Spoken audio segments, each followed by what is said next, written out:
আসসালামু আলাইকুম রহমতুল্লাহি ওবরকাতুহ। সম্মানিত দর্শক, মডেল মেঘলা আলমকে গ্রেপ্তার করা হয়েছে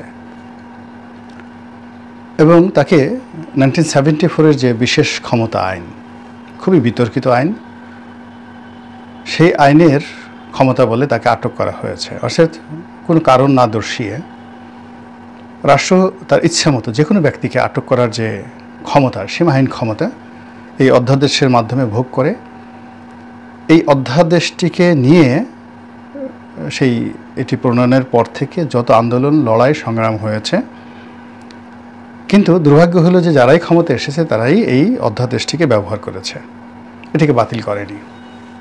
তো বর্তমানে অন্তর্বর্তীকালীন সরকারকে নিয়ে মানুষের শুভাশিস, মানুষের আশা এবং আকাঙ্ক্ষা অনেক অনেক বেশি। তো কাজেই ডক্টর মোহাম্মদ ইউনূসের যে সরকার, এই জমানাতে এই বিশেষ কালো আইনটি ব্যবহৃত হবে এটি কেউ আশা করেনি এবং এ কারণেই মানুষ বিক্ষুব্ধ হয়ে পড়েছে, সমালোচনা শুরু করেছে যে এরকম একটি কালো আইনে কেন মেঘলা আলম নামক একজন অভিনেত্রী বা একজন মডেলকে গ্রেপ্তার করা হলো। এখানে যে মডেলের কথা বলা হচ্ছে তিনি বাংলাদেশের তেমন পরিচিত কেউ নন। আমি অন্তত তার নামও কখনো শুনিনি, তার কোনো পোর্ট্রেটও দেখিনি, ছবিও দেখিনি, কোনো বিজ্ঞাপনও দেখিনি, এই প্রথম। অবশ্য তিনি যখন অসহায় অবস্থায় অবরুদ্ধ হয়ে ফেসবুক লাইভে গিয়ে মানুষের সাহায্য চেয়েছিলেন এবং তাকে যখন গ্রেপ্তার করার জন্য পুলিশ হানা দিচ্ছিল, তখন তার আকুতি দেখে, তার মিনতি দেখে অন্য যে কোনো মানুষের মতো, সাধারণ মানুষের মতো আমিও ব্যথিত হয়েছিলাম এবং আমিও চেয়েছিলাম যে এরকম হওয়া উচিত না। যেহেতু তিনি থানাতে যেতে চাচ্ছেন স্বেচ্ছায়, তো সেক্ষেত্রে তাকে গভীর রাত্রে কেন দরজা ভেঙে তাকে নিয়ে যেতে হবে। তো যখন তিনি লাইভ করছিলেন তখন দরজা ভাঙার কোনো দৃশ্য আমরা দেখিনি, কিন্তু পরবর্তীতে আমরা জেনেছি যে তাকে ওখান থেকে গ্রেপ্তার করে আনা হয়েছিল। তো আমাদের দেশে যাওয়া হয়, এ সকল বিষয় নিয়ে সাধারণত আমরা কেউ রাগ করি না। আমরা যখন সুযোগ পাই, কোনো দুর্বল ব্যক্তিকে পাই, তখন তার বিরুদ্ধে সর্বোচ্চ শক্তি প্রয়োগ করি, আর যখন শক্তিশালী কোনো মানুষ কোনো অপকর্ম করে অমনি আমরা চোখ বুজে থাকি।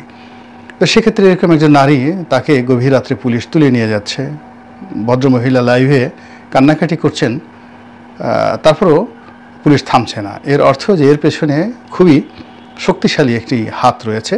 এরকম চিন্তা ভাবনা করে আমরা যারা ভীরু বাঙালি, আমরা সেই ভীরু বাঙালি থেমে গেলাম। কিন্তু প্রকৃতি থামেনি, প্রকৃতি থামেনি।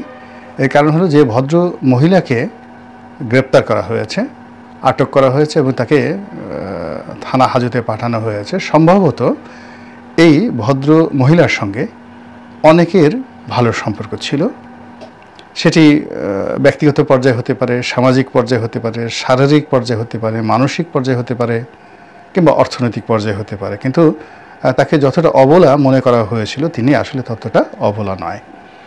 এখন যেটি জানা যাচ্ছে সেটি হলো সৌদি আরবের রাষ্ট্রদূত যিনি ছিলেন, তার সঙ্গে তার একটা প্রণয় ছিল এবং সেই প্রণয় হলে যা হয়, সেখানে আমাদের বাঙালি মেয়েরা যে আশা করে, স্বপ্ন দেখে, বিয়ে থার স্বপ্ন দেখে বা তাদের সঙ্গে একটা ডিল হয়, এটা এক ধরনের প্রণয়। আরেকটা হলো দৈহিক সম্পর্ক, কেস টু কেস। আপনি কারো শয্যার সঙ্গী হবেন বা সঙ্গিনী হবেন, বিনিময়ে ওই রাতের জন্য আপনি একটা নির্দিষ্ট টাকা পাবেন, তারপরে চলে আসবেন। আমাদের দেশের যে ধনীদের পাড়া বলে অভিহিত গুলশান বনানী, কিংবা কূটনৈতিক পাড়া বলে অভিহিত বাড়িধারা, এ সমস্ত এলাকাতে এরকম শয্যার সঙ্গী বা শয্যা সঙ্গিনী ভাড়ায় পাওয়া যায়। অর্থাৎ কেউ যদি এই কুকর্মটি করতে চায়, শারীরিক সম্পর্ক স্থাপন করতে চায়, সে যদি গে হয়, তাহলে সমকামিতার জন্য পুরুষ সঙ্গী সে রাস্তায় পাবে, নারীর সঙ্গেও রাস্তায় পাবে এবং এগুলো নিয়ে সাধারণত কথাবার্তা হয় না। যদি খুব কঞ্জুস টাইপের কোনো লোক 10,000 টাকায় চুক্তি করে নিয়ে গেল, টাকা দিল 2,000 বা টাকা দিল না, তো এরকম ক্ষেত্রে কিছু শব্দ হয়, কিন্তু এর বাইরে সাধারণত এগুলো কাকপক্ষীয় টের পায় না। আর এই অপকর্মগুলো করার জন্য ওই সকল অঞ্চলে বহু সেভ হোম রয়েছে। অনেক বাড়ি আছে যে বাড়িতে এই সমস্ত কর্ম হয় এবং তারা ঘণ্টা ভিত্তিক এই বাড়ি ভাড়া দেয়। আশেপাশের লোকজন জানে কিন্তু কিছু বলে না। কিন্তু মেঘনা আলমের এই ঘটনাটি সেরকম ছিল না। তার সঙ্গে মূলত এই রাষ্ট্রদূতের একটা প্রণয় ছিল বিয়ের একটা কমিটমেন্ট ছিল এবং সেই সংক্রান্ত তাদের মধ্যে ঘনিষ্ঠতা হয়েছিল। এবং যতটুকু জানা গিয়েছে যে পরবর্তীতে এই সম্পর্কটির অবনতি হয়। এর কারণ হলো সৌদি আরবের যারা লোকজন রয়েছেন তারা সাধারণত 3-4টে বিয়ে, 4-5টা বিয়ে এগুলো তাদের দেশে কোনো বিষয় না। তো এখন সেই সৌদি রাষ্ট্রদূত, তার আগে দেশে বিয়ে করা আছে, বউ আছে, তো তিনি এই মেঘনা আলমকে বিয়ে করতে চেয়েছিলেন দ্বিতীয় স্ত্রী হিসাবে। হয়তো এরকম একটা কথাবার্তা শোনা যাচ্ছে, কিন্তু মেঘনা আলম সেটা রাজি হচ্ছিলেন না। তখন এই বিষয়টি সমঝোতা করার জন্য একটা টাকা পয়সার লেনদেনের চুক্তি হয়েছে বা কথাবার্তা হয়েছে, কিন্তু সেটি মিলেনি। হয়তো রাষ্ট্রদূত দিতে চেয়েছেন 10 টাকা, মেঘনা আলম চেয়েছেন 20 টাকা, এবং এগুলোর সঙ্গে মেঘনা আলমের পরিবারও জড়িত হয়ে পড়েছেন। তো এই রকম পরিবেশ এবং পরিস্থিতির কারণে অনেকটা সে রাষ্ট্রদূত অসহায় অবস্থায় পড়ে তিনি পররাষ্ট্র মন্ত্রণালয়কে জানিয়েছেন এবং সরকারের ঊর্ধ্বতন কর্তৃপক্ষের নির্দেশই মূলত মেঘনা আলমকে এইভাবে কৌশল করে গ্রেপ্তার করা হয়েছে। এখন সমস্যা হলো, এই গ্রেপ্তার যে প্রক্রিয়াতে করা হয়েছে এটি নিয়ে যেহেতু পত্রপত্রিকায় চলে এসেছে, এগুলো নিয়ে খোঁজখবর হচ্ছে, এবং খোঁজখবর হওয়ার সাথে সাথে এখানে সৌদি রাষ্ট্রদূতের নাম চলে আসছে।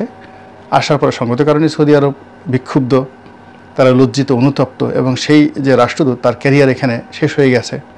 কাজেই সৌদি সরকারের পক্ষ থেকে বা রাষ্ট্রদূতকে বা দূতাবাসকে কেন্দ্র করে পররাষ্ট্র মন্ত্রণালয় যে তোয়াজ তদবির করতে চেয়েছিল, এই জিনিসটি প্রকাশ্যে আসার পরে দূতাবাস তাদের আশীর্বাদ চলে গেছে। ফলে এখানে মেঘনা আলম ভার্সেস সেই রাষ্ট্রদূত, এবং সেই রাষ্ট্রদূত নাকি তিনি চলে গেছেন। তো তিনি তো চলে গেছেন, তো তার অনুরোধে যারা এই কর্মকাণ্ডগুলো করেছেন তারা কিন্তু রীতিমতো ফেঁসে গেছেন। তো আমাদের দেশে সকল কর্মের জন্য যেটি হয়, ডিবি অফিসকে ব্যবহার করা হয়। তো এই ভদ্রমহিলাকে গ্রেপ্তার করা হয়েছে ডিবি পুলিশের মাধ্যমে। এখন ডিবি পুলিশ, যেটা হারুন ছিল ঢাকা মহানগর গোয়েন্দা পুলিশের প্রধান, তো সেই জায়গাতে এখন রেজাউল করিম সাহেব নামক একজন ভদ্রলোক আসছেন, ফরিদপুর বাড়ি, শিবচরের দিকে বাড়ি, বিএনপি করেন।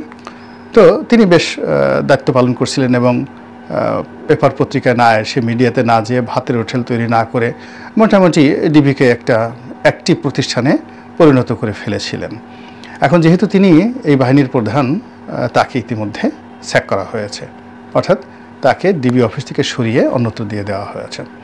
এবং এখানে অনেকগুলো রাজনীতি কাজ করেছে। এখানে যে মেঘনা আলমের রাজনীতি তা নয়। এর কারণ হলো যে যেহেতু তিনি বিএনপিপন্থী একজন কর্মকর্তা, তো বিএনপিপন্থী একজন কর্মকর্তা ডিবি পুলিশের সবচেয়ে গুরুত্বপূর্ণ পদে থাকবে, এটি এই সময়টাতে প্রশাসনে বিএনপির যে আধিপত্য সেটা যেহেতু নেই, কাজেই তাকে এখানে রাখা যাবে না। ওখানে যারা এই মুহূর্তে শক্তিশালী রয়েছেন, জামাতের লোক শক্তিশালী রয়েছেন, এনসিপির লোক শক্তিশালী রয়েছেন, তাদের সঙ্গে যাদের দহরম মহরম সম্পর্ক রয়েছে তাদেরকেই সাধারণত এই ধরনের পদে দেওয়া হবে। 2 নম্বর হলো মেট্রোপলিটন পুলিশ কমিশনার এবং আইজিপি পদেও পরিবর্তন হয়েছে, এবং এই দুটো পদে প্রথম দিকে বিএনপির যারা লোকজন তারা ছিলেন। তো তাদেরকে সরিয়ে এখন যাদেরকে দেওয়া হয়েছে তারা কোনো দল করেন কি করেন না বড় ব্যাপার নয়, কিন্তু তারা যে বিএনপি করেন না এটা মোটেই নিশ্চিত।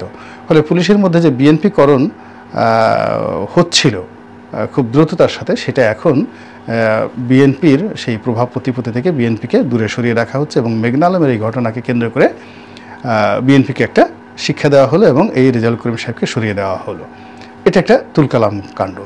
দ্বিতীয়ত, এই বিষয়টা নিয়ে ডক্টর আসিফ নজরুলকে এখন সবাই ধুয়ে দিচ্ছে, কিন্তু এই যে মেঘনা আলমের গ্রেপ্তার বা অন্য যে বিষয়গুলো, এর সাথে আসলে আসিফ নজরুলের কতটুকু সম্পর্ক রয়েছে? এই পুরো কাজটি পররাষ্ট্র মন্ত্রণালয় যদি তার অনুরোধ পেয়ে থাকে সৌদি দূতাবাসের পক্ষ থেকে, তাহলে সঙ্গতির কারণে তিনি এটি স্বরাষ্ট্র মন্ত্রণালয়ে বলেছেন। আর স্বরাষ্ট্র মন্ত্রণালয় এটি পুলিশ হেডকোয়ার্টারে বলেছেন। পুলিশ হেডকোয়ার্টার এটা মেট্রোপলিটন পুলিশ কমিশনার কাছে বলেছেন। মেট্রোপলিটন পুলিশ কমিশনার ডিবি কার্যালয়কে দায়িত্ব দিয়েছেন। এর বাইরে ডিবির বাপের সাধ্য ছিল না এই মেঘনা আলমের বাসার ধারে কাছে যাওয়ার জন্য। তো এখন সব প্রোটোকল বাদ দিয়ে কেন এই রেজাউল করিমকে ধরা হলো, আর মধ্য থেকে কেন ডক্টর আসিফ নজরুলকে আনা হলো? এখানে সরকারের মধ্যে স্পষ্টতই 2-3টে গ্রুপ কাজ করছে।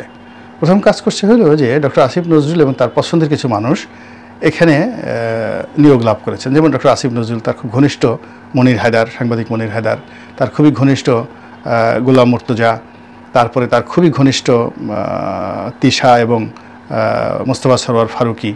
তো এই যে একটা বলয় গড়ে উঠেছে, অর্থাৎ তিশা, ফারুকি, ডক্টর আসিফ নজরুল খুবই ঘনিষ্ঠ, বিশেষ করে তিশা হয়তো তার স্ত্রীর বন্ধু, আর সেই সুবাদে দেখা গেল যে ফারুকীকেও তিনি খুবই পছন্দ করেন।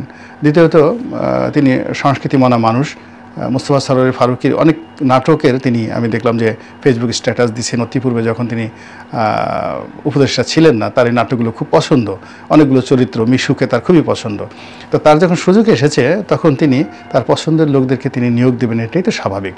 অন্যদিকে মনির হায়দারের সঙ্গে তার যে বন্ধুত্ব, নিবিড় বন্ধুত্ব, বাংলাদেশে মনির হায়দার যতদিন ছিলেন তাদের মধ্যে আড্ডা হতো। মনির হায়দার, আসিফ নজরুল, পিয়াস করিম, এদের একটা যাকে বলে গ্রুপ ছিল। অন্যদিকে গোলাম মুর্তজা যে সাংবাদিক, তার সঙ্গে তার একটা ভালো সম্পর্ক ছিল। তো মনির হায়দারকে বিশেষ সহকারী নিয়োগ দেওয়া হয়েছে সচিবের পদমর্যাদায়, আবার সিনিয়র সচিবের পদমর্যাদায় গোলাম মুর্তজাকে নিয়োগ দেওয়া হয়েছে। আবার এদের সঙ্গে এদের যে কাউন্টার যে গ্রুপটি আছে, যমুনাতে একটা কাউন্টার গ্রুপ আছে, আমি নাম বললাম না, এই প্রেস উইংসই আছে, যারা মনির হায়দারকে পছন্দ করছেন না, যারা গোলাম মুর্তজাকে পছন্দ করছেন না, যারা ডক্টর আসিফ নজরুলকে পছন্দ করছেন না। তো কাজেই এই সুবাদে মেঘনা আলমের এই ঘটনাকে কেন্দ্র করে আসিফ নজরুলকে যদি একটু টানাহেঁচড়া করা যায় তাহলে মন্দ কী। এবং যেহেতু আসিফ নজরুলের সোশ্যাল মিডিয়াতে ঠিক ওইরকম তার নিজের পেজে সে নিজে কিছু বলতে পারে, তার পেজে ফলোয়ার আছে, সেখানে ভক্ত আছে, কিন্তু তার পক্ষে কথা বলার মতো কোনো লোক নেই। কিন্তু তার বিপক্ষে কথা বলার মতো অনেক শক্তিশালী যাকে বলা হয় সামাজিক মাধ্যমের লোকজন রয়েছে এবং তাদের প্রমোট করার জন্য লোকও রয়েছে। তো এখন দুর্ভাগ্যজনক হলো সত্যি যে বিএনপি বিরোধী যে শক্তিটি এই মুহূর্তে রাজনীতিতে খুবই শক্তিশালী, প্রশাসনের শক্তিশালী, তাদের সঙ্গে ডক্টর মোহাম্মদ ইউনূসের সম্পর্ক খুব ভালো, কিন্তু ডক্টর আসিফ নজরুলের সম্পর্ক ভালো না। তারা চাচ্ছেন মনে করেন যে ডক্টর আসিফ নজরুল এখান থেকে চলে যাক। তো চলে যাওয়ার জন্য তাকে ভারতের দালাল বলতে হবে, তাকে আওয়ামী লীগের দালাল বলতে হবে, তাকে যে হুমায়ুন আহমেদের যে দ্বিতীয় স্ত্রী শাওন, মেহের আফরোজ শাওনের জামাতা বলতে হবে, মানে কন্যার জামাতা বলতে হবে, এটি নিয়ে মস্কারা করতে হবে। এইভাবে নানা রকম ট্যাগ দিয়ে তাকে তছনছ করে দেওয়ার যে একটা চেষ্টা, সেই চেষ্টা এই মেঘনা আলমকে কেন্দ্র করে হচ্ছে। বলা হচ্ছে যে এই মেঘনা আলমের সঙ্গে যেহেতু সে মডেল, তার শাশুড়ির একটা ভালো সম্পর্ক আছে, তো কাজেই তার শাশুড়ির বান্ধবীকে বাঁচানোর জন্য তার তো চেষ্টার ত্রুটি থাকবে না, তিনি সর্বোচ্চ চেষ্টা করবেন। আবার ইতিপূর্বে যখন শাওন গ্রেপ্তার হলো তখন রাতারাতি শাওনকে ছেড়ে দেওয়া হলো ডিবি অফিসে নিয়ে, সেখানেও সবাই বলার চেষ্টা করলো যে এটাও আসিফ নজরুলের কারসাজি, তিনি কোনো অবস্থাতেই তো তার শাশুড়িকে সেই জেলখানায় রাখতে পারেন না।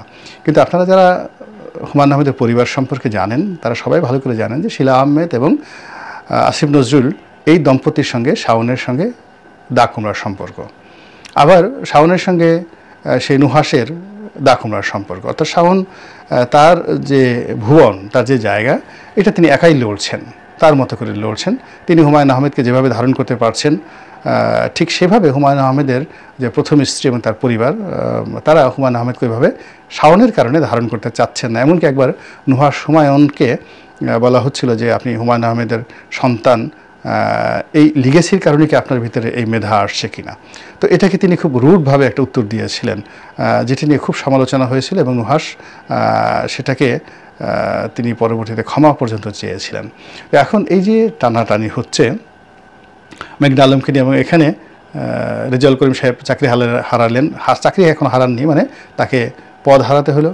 আসিফ নজরুলকে নিয়ে টানাটানি হলো এবং একই সঙ্গে এই ভদ্রমহিলার সঙ্গে আওয়ামী লীগের কোন কোন নেতার ছবি ছিল, বিশেষ করে মুক্তিযোদ্ধা বিষয়ক মন্ত্রী মোজাম্মেল সাহেব, তার সঙ্গে এই ভদ্রমহিলার ছবি ছিল, আর অনেকের ছবি ছিল। সেগুলো এখন সোশ্যাল মিডিয়াতে বলা চেষ্টা করা হচ্ছে যে এই ভদ্রমহিলা ভারতের এজেন্ট, তারপরে শেষে সে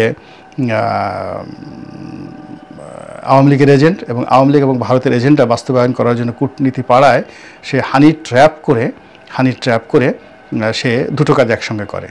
প্রথম কাজ হলো তাদের কাছ থেকে টাকা আদায় করে, এবং দ্বিতীয় কাজ হলো তাদের মাধ্যমে সে আওয়ামী লীগের বা শেখ হাসিনার বার্তা ওই দূতাবাসগুলোতে পৌঁছে দেয়। এবং এরই মধ্যে আবার দেখা গেলো এই সকল যখন দুর্নাম বদনাম চলছে, তারই মধ্যে আবার ডক্টর কামাল হোসেনের যে কন্যা ব্যারিস্টার সারা হোসেন, তিনি আবার একটা হাইকোর্টে রিট করে বসেছেন। এবং কেন এই ভদ্রমহিলাকে গ্রেপ্তার করা হলো বেআইনিভাবে, এটি নিয়ে হাইকোর্ট থেকে একটা রুল জারি হয়ে গেছে। ফলে এই বিষয়টি একটা তুলকালাম কাণ্ড হিসেবে ইতিমধ্যে দেখা দিয়েছে।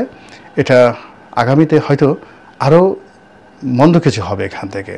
কেননা সরকারে যারা এটা গ্রেপ্তার করেছেন তারা এটা সহজে ছাড়বেন না, এটাকে নিয়ে খেলবেন।